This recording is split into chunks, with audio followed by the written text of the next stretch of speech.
বাবা কোথায় গেল রে? একটু এনে দিতে। পাপা পাপা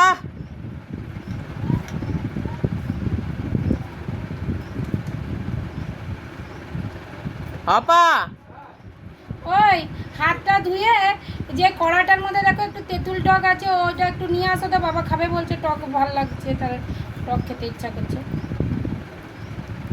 একটু চামচে করে এনে দাও।